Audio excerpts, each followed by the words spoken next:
Just ahead on CTV News, Hurricane Helene wreaks havoc with a rising death toll and millions without power. Damage from the hurricane stretches across at least 10 states. Winds over 120 miles an hour in some places. Storm surges up to 15 feet and record flooding. Plus, the NBA introduces updates to Noah's Law. And the Commanders bring home another win. Those stories and more on CTV News starting now.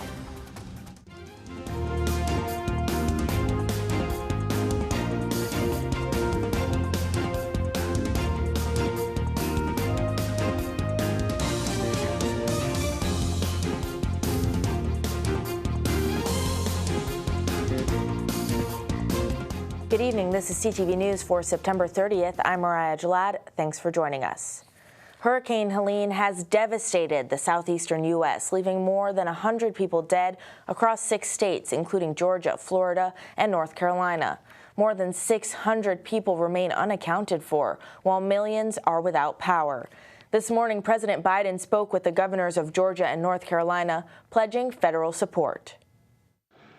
I've directed my team to provide every available resource as fast as possible to your communities to rescue, recover, and to begin rebuilding. In addition to FEMA, it includes the Federal Communications Commission to help establish communications capability, the National Guard, the Army Corps of Engineers, and the Department of Defense are going to provide all the resources at its disposal to rescue and assist in clearing debris and delivering life-saving supplies. So far, that's over 3,600 personnel deployed. That number is growing by the day. Biden says that he may request a special session of Congress to get emergency funding for relief efforts. He plans to visit the affected areas later this week. And the Maryland Helicopter Aquatic Response Team is deployed to North Carolina to help with hurricane rescue efforts. The MHART crews arrived on Saturday and were moved to Asheville on Sunday. So far, crews have rescued 33 adults, 2 children, a baby, and 6 dogs. They have also performed 10 evacuations throughout the area. The team reports many people were still in their homes and didn't know how severe the situation was due to having no power. And PEPCO is also stepping up and sent crews to Georgia to help restore power lost due to the hurricane.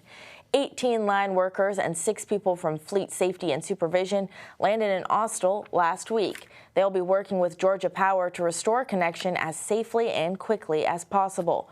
PEPCO's sister company Exelon, along with BG&E and Delmarva Power, will be sending crews as well. Well, earlier today, the Maryland Department of Transportation Motor Vehicle Administration held a press conference spotlighting the expansion of the ignition interlock law. The program is also known as Noah's Law in memoriam of former Montgomery County police officer Noah Leota, who was struck and killed in the line of duty by a drunk driver back in December 2015. The MVA showed us a step-by-step demonstration of how the device works and spoke to us about the new changes to the program. Under the previous law, anyone who was convicted was required to participate in the ignition interlock program, but probation before judgment was not. And that was still a significant portion of those who had an impaired driving violation. And so we want to make sure that this life-saving measure is in the vehicle. What it does give us is assurance that we're going to save lives. No one should have to live this pain that my family and I are living, or that Rich and his family are living, and someone was able to help us to get this fight, to help fight this senseless acts, because this is something that is very much preventable.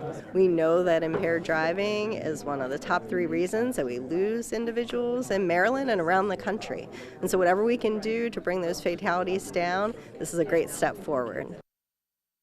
Vicki Brown and her family were struck by a drunk driver back in 2004. They would lose their 12-year-old son, Darius, in the accident.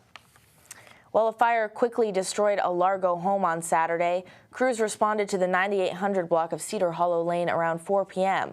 There, they found the 2-story home with flames showing from the roof. There were 2 additional fires outside the home. A Prince George's Fire spokesperson said the fires were put out by 5 o'clock. No one was injured or found inside the home, and investigation into the cause of the fire is underway. And one person is dead following a shooting in Temple Hills on Saturday. Officers were called to the 2900 block of Oxon Park Street around 11:30 p.m.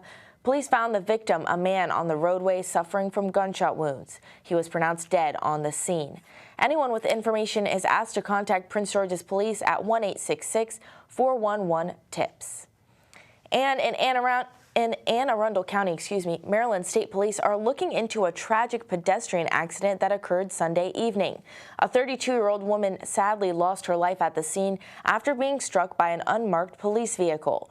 Troopers responded just after 7:30 on Solomon's Island Road, where officials say the woman unexpectedly entered the roadway. The trooper that struck her provided immediate first aid and called for help. He was unharmed. The Maryland State Police crash team is currently investigating this incident. Stay tuned for updates on this developing story. And in a major boost for crime victim support in Maryland, Congressman Steny Hoyer, along with Senators Ben Cardin and Chris Van Hollen, and several other Maryland lawmakers, have announced over $15.6 million in funding from the U.S. Department of Justice. This funding is aimed at providing financial assistance and vital support services for crime victims across the state. The grants come from the DOJ's Office for Victims of Crime as part of the Victims of Crime Act, or VOCA. In a joint statement, the lawmakers emphasized the importance of not only enhancing public safety, but also ensuring that those affected by crime receive the support they need to rebuild their lives. And you're watching CTV News. I'm Mariah Jalad. Still to come, after canceling a vigil for lost lives in Gaza, the University of Maryland is now facing a lawsuit. I have that story and more after the break.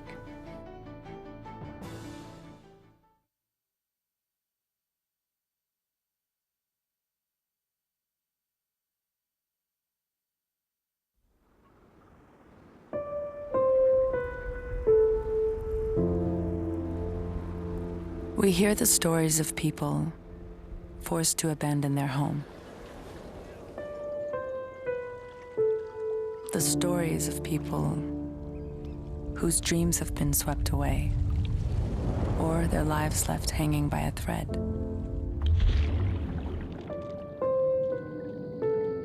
Or whose worlds have been blasted apart.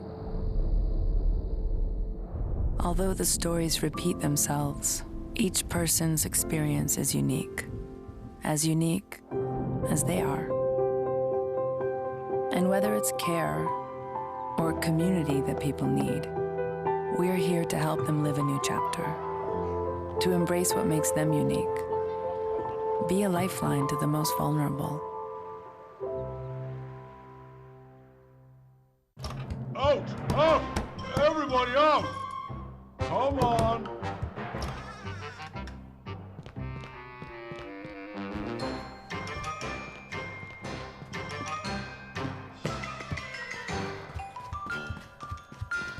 Good job. Under 2 minutes. Keep your loved ones safe from home fires. Practice a 2-minute drill until it's part of your routine. And test your smoke alarms monthly. In America, millions of families are facing hunger. After rent and power, I can get groceries. It's sad to say food comes last. Anna from Texas. The Feeding America network of food banks helps provide over 6 billion meals to people in need each year. Together, we can end hunger. Learn more at feedingamerica.org. Welcome back. The student-led organization Students for Justice in Palestine wants to hold a vigil on the campus of the University of Maryland to mourn the people who died in the Gaza Strip on the 1-year anniversary of the Hamas attacks on Israel. The university has denied their request. Byron Scott is at the Greenbelt Courthouse with our story. Hear the university's logic, and we've seen the contradictions in that logic.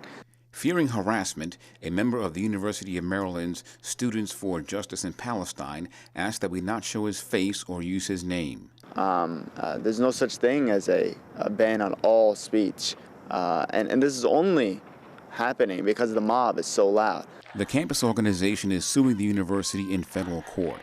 They are asking a judge to issue a preliminary injunction that would allow an SJP event to go forth on the date originally planned. they took the minimum route. They didn't ban our organization or restrict us in other ways. They simply did a complete ban on messaging on this day, but we felt we have a case to push for this, and especially because it was done in advance. In other universities, when a cancellation happens, it's not that much in advance prior to the date. This was done a month in advance. We had the time to sue. It was set for October 7th, the one-year anniversary of the Hamas attacks on Israel, until the university, which had approved the date, reversed course, citing security issues, and said they could hold the event instead on the 6th or 8th. This whole incident, this whole lawsuit, is just a continuation of the fact that our event was canceled and us having to sue is just a continuation of a pattern of repression of pro-Palestinian voices for the last 5, 6, 7, 8 decades in this country. School officials testified that they made the decision to postpone the October 7th event, even though a threat assessment showed no immediate or active threat to the university. But given the first-year anniversary and the emotion behind the event of October 7th last year and the threats that have been made, it was my opinion that we were best to reschedule those events that were scheduled for October 7th. And they'll take place, an example, SJP, their event will take place the next day. Organizers say the event would feature teach-ins about Palestinian history, culture, and art, and an interfaith prayer. The suit alleges that the university is violating the organization's First Amendment rights. The plaintiffs call it unjust and unfair. I mean, like I said, the contradiction is that the Hillel, the Jewish Student Center, is holding it on the 7th, on the evening of the 7th, right off campus, not even a 4-minute, 5-minute walk from the main parking lot on campus. So they're holding it on the 7th. So it's unfairness, right, in that regard. But beyond that unfairness, the First Amendment stands. Right? Our right to express our grief, to express our messaging is there. And no one can take that away. Byron Scott, CTV News. Thank you for that report, Byron. A ruling on the case is expected by tomorrow afternoon. And today is the deadline for Maryland school officials to use or lose $450 million in federal funding. The money is part of nearly $2 billion Maryland received in pandemic relief funds for schools from the American Rescue Plan. Officials said Friday that local school districts have committed more than 75% of the funds so far.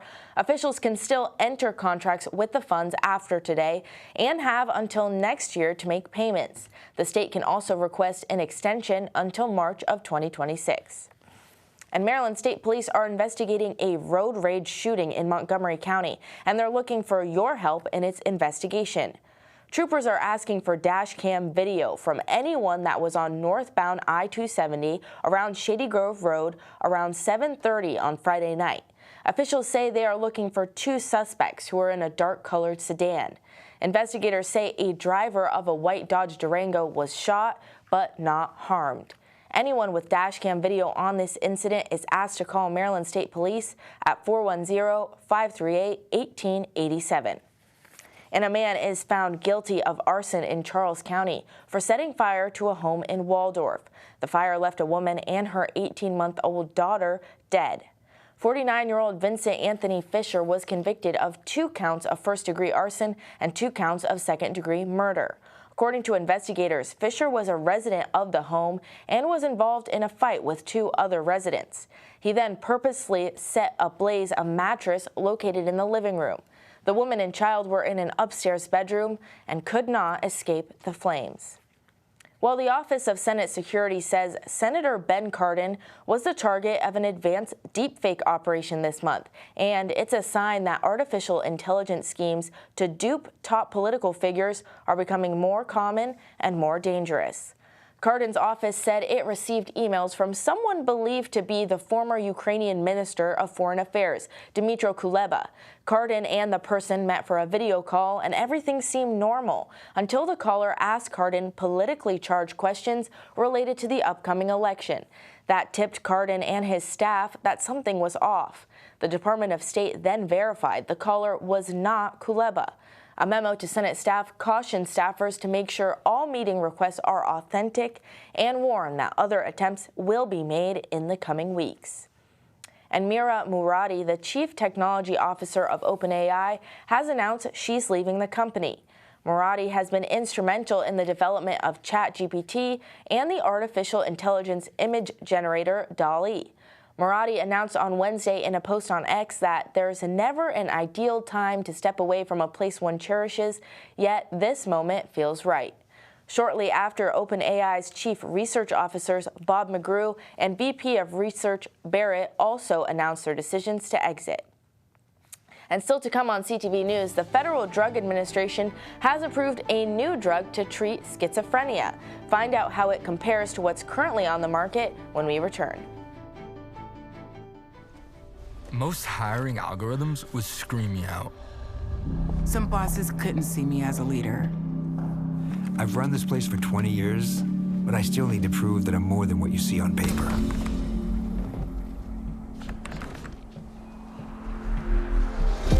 I've been running code as long as I've been able to reach a keyboard.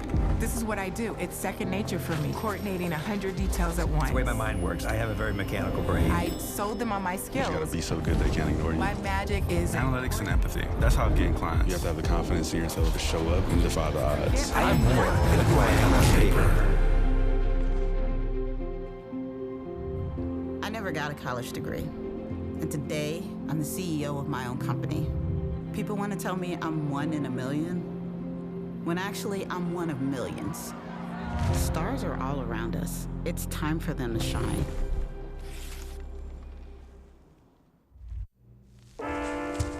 There are a lot of temptations facing young people today, like electronic cigarettes and skateboarding.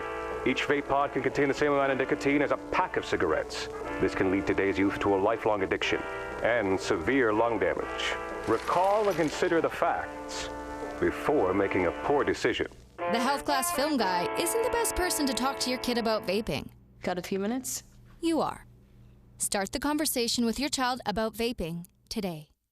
Part-time job, full-time hustle, all-time Shiro to all of us. You nurture, we listen. You teach, we thrive. You lift our spirits, but we've got to lay down the truth. It's time for you, our Shiro, to stretch for the stars. A free online chat can give you the personalized tips you need to start boosting your retirement savings today. Start saving more for retirement so you can feel prepared and live your life to the fullest. Visit aceyourretirement.org. New workplace heat protections have now been finalized in the wake of a deadly summer for heat-related illnesses. Although the regulations have likely come too late to save lives in 2024, the regulations hope to slow down deaths and hospitalizations in the coming years.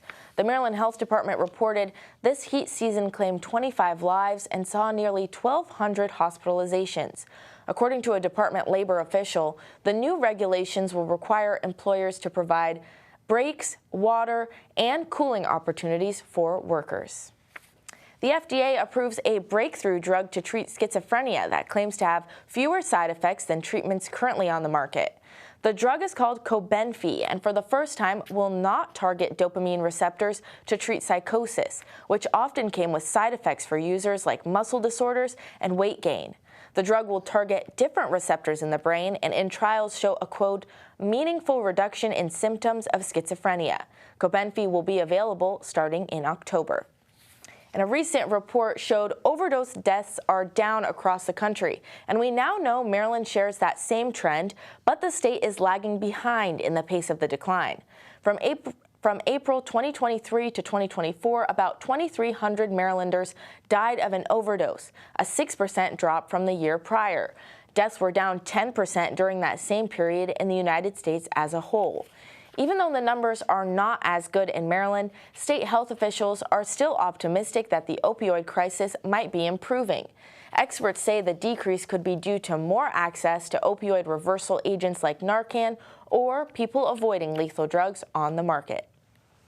And in a significant development for Maryland investors, Attorney General Anthony Brown's Securities Division has announced a settlement with True Billion LLC, also known as GSI Exchange. The Securities Division alleged that GSI acted as an unregistered investment advisor and misled investors about the risks and costs involved in buying precious metals from them.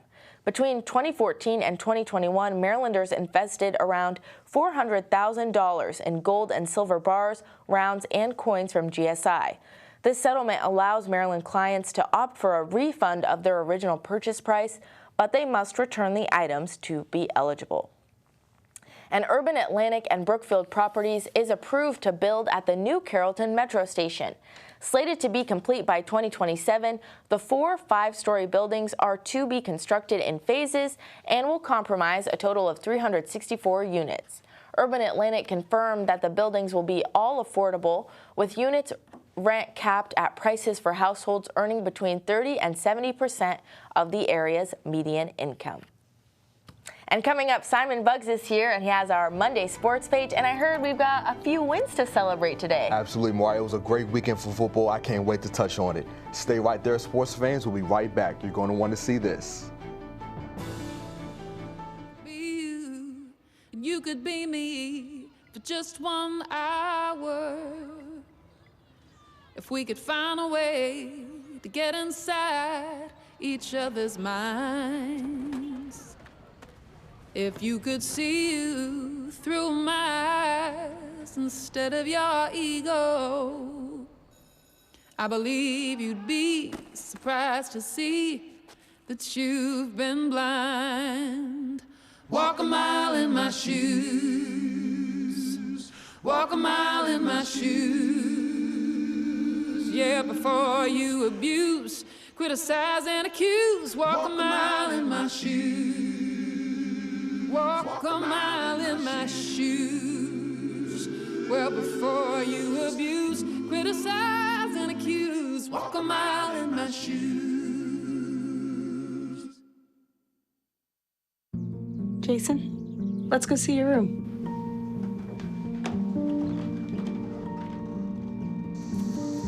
No, that's not right.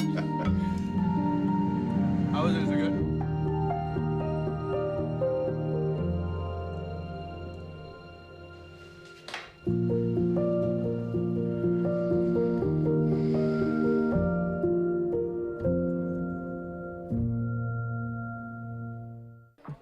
How do you know when you've made the right decision? It's the feeling you get in your gut. The one that tells you what's right or wrong. It's the one that says, sure, I can have a drink. Or the feeling that says, okay, I've been drinking. Now what? It's the voice inside you that says, I'm buzzed. Better leave the car when it's time to go. Plan ahead. Catch a sober ride. Buzz driving is drunk driving.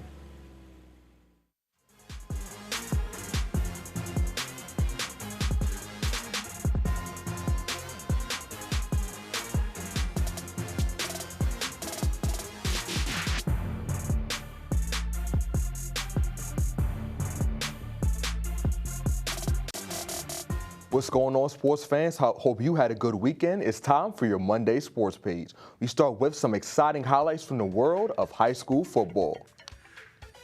It was Friday Night Lights this past weekend as the Oxon Hill and Wise High School football teams matched up. In the first quarter, the Pumas offense started off strong as they went right down the field to start the game, getting into red zone territory quick, fast, and in a hurry. And the Pumas struck first, getting their first touchdown of the night thanks to this pass by quarterback Eric Wedge to a Pumas receiver. After a 3-and-out by the Clippers, Wise's offense took the field again, and the unit picked right back up where they left off as they had another passing touchdown as Wedge completed one to wide receiver Elijah Pedro to go up 14-0 on Oxon Hill. Oxon Hill continued to struggle in the game as this fumble on a kickoff return gave Wise the ball back. And the Pumas took advantage of the good field position as Wedge rolled out to his left and completed this pass to a wide-open Pumas receiver that was able to jog it in for an easy touchdown. And just like that, Wedge was up 21-0 on Oxon Hill. As the first quarter came to a close, the Clippers were still scoreless. That was until, with the pocket collapsing, Oxon Hill QB Aaron Ayodeji was able to get free. And after he evaded some Pumas defenders, he was able to say sayonara as no one could catch him on his way to scoring the team's first touchdown of the night. And the Clippers went into the second quarter down 28-6. The Pumas still did some damage in the second quarter as they scored more touchdowns, this one from running back to Carlos Young, who wasn't going to let a little rain stop him from cooking. Wise went into halftime up 42-6 on Oxon Hill. And they were able to hold on to the lead as they took down the Clippers, dominating them 56-6. Wise will take the field next against Laurel on the road on Friday, while Oxon Hill will face off against Eleanor Roosevelt at home next on Friday as well. Meanwhile, it's a great day to be a Commanders fan as it's Victory Monday. The team took down the Arizona Cardinals yesterday afternoon, and Washington will be leaving the desert with a dub as they beat the Cards 42-14. The team has had a good start to the season as they are 3-1. And quarterback Jaden Daniels touched on whether or not he thinks the team made a statement with such a hot start to the year. I mean, I think that's what for people to determine. For us, is, man, how can we get better each and every game? Obviously, it's early in the season, so we'll have to finish the year. But, I mean, I can't put anything on it. But I know that teams look at us and say, hey, those guys play hard. And with that 3-1 record, the Commanders are in first place in the NFC East.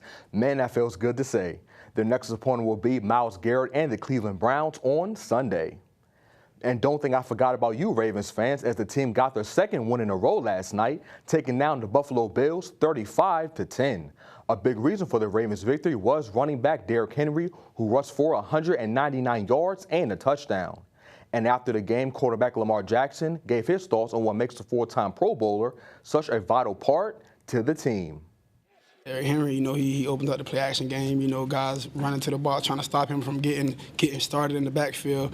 And our offensive line just did a great job of giving Derrick lanes. Receivers did a great job as well, blocking down the field and letting Derrick do his things. Shout out to the tight ends as well.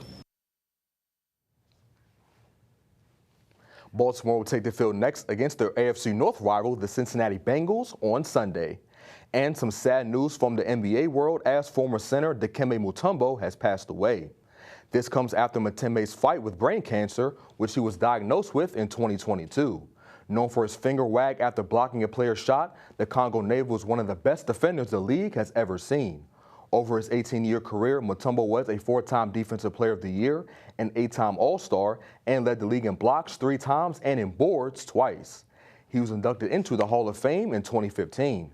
Mutombo was just 58 years old. And that wraps up today's sports page.